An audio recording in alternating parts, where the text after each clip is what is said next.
hand-typed one and a written one.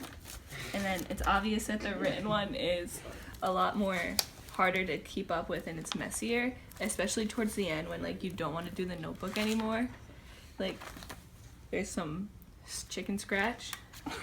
But in the typed notebook, it's easy to do because you have it on your laptop at all times and it just picks up from where you left off, and it's a lot neater and it's easier to read and it's more visually appealing. Things that are important when you're competing against other notebooks that may be like 3 inches of all typed material. The one thing about our written notebook we did before we made it to regionals that is better than our typed notebook is the tabs, and each tab represents something else.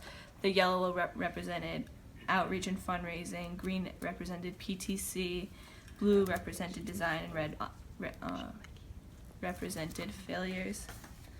And then we had a key in here with the table of contents. That's another thing this notebook had that our other notebook didn't.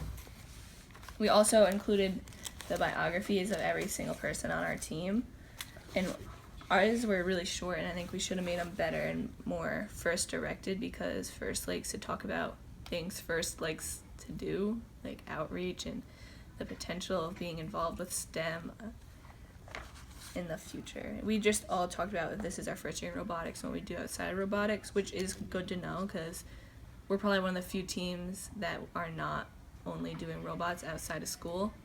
We all have jobs and are in sports teams and involved with other things. Okay, so one of the major parts that we were really inconsistent about, and we should have been less inconsistent about, was talking about the actual thought process, the brainstorming, and just the in general process that we were going through.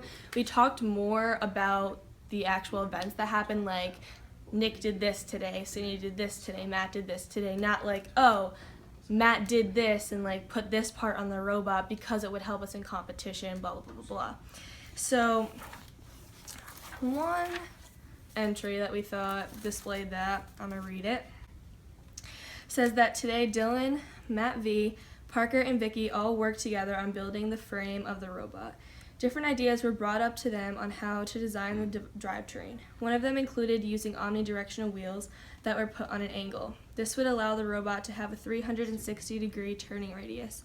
However, Ms. Donovan made a valid point that this design would make it harder to program. Thus, we kept with our original design.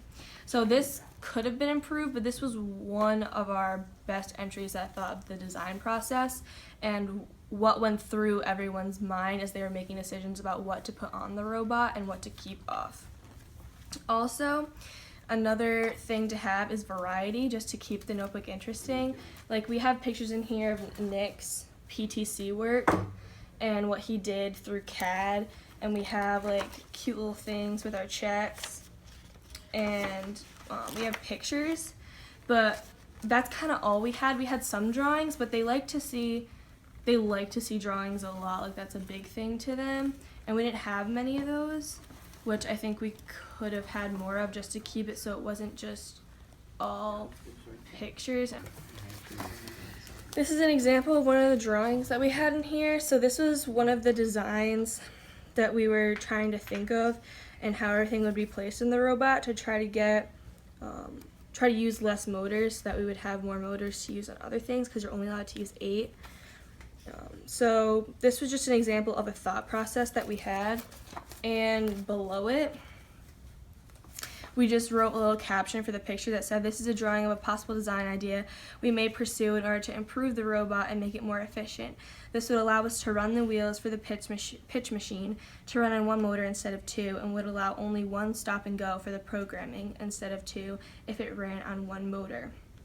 So that again explains why we were thinking of that, our ideas behind that, and our brainstorming ideas, which is also really important.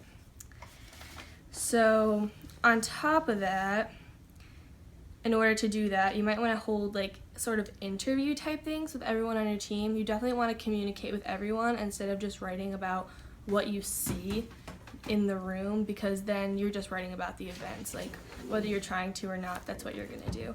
So just talk to everyone at the end of the day, or we have a team group chat that we just text each other in and like talk about what we did that day or what our ideas were behind it, so that could be really helpful.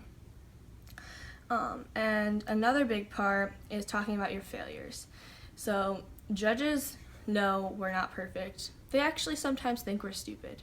So if you want to just discuss a little bit about your failures and why they happened and why they were, like really specifically, why they were important to your progress and how that helps you get to where you are right now in your robot design, that would be fantastic. We actually have a tab for failures in this notebook. It's the red ones. So like a lot of the times when we explained what the tabs were to the judges and we told them there was a failure section, they were really impressed that we thought that was important enough to point out to them. Also, some basic stuff. You always want to have the main parts included in there, which is programming, PTC, design, build process, and also outreach and fundraising. Each of these goes to different awards and like trophies and stuff you can win. So if you want to point those out, make sure there's a lot of that in there and it's detailed, you'll do really well in your notebook. And just the thing that they have, I don't know if it's in the game manual, but we always kind of did it, was to always say who's present in class. Like if someone's absent today, just say they weren't there, just so the judges know that everyone who was in class that day did something to help the robot and they weren't just kind of like off doing nothing.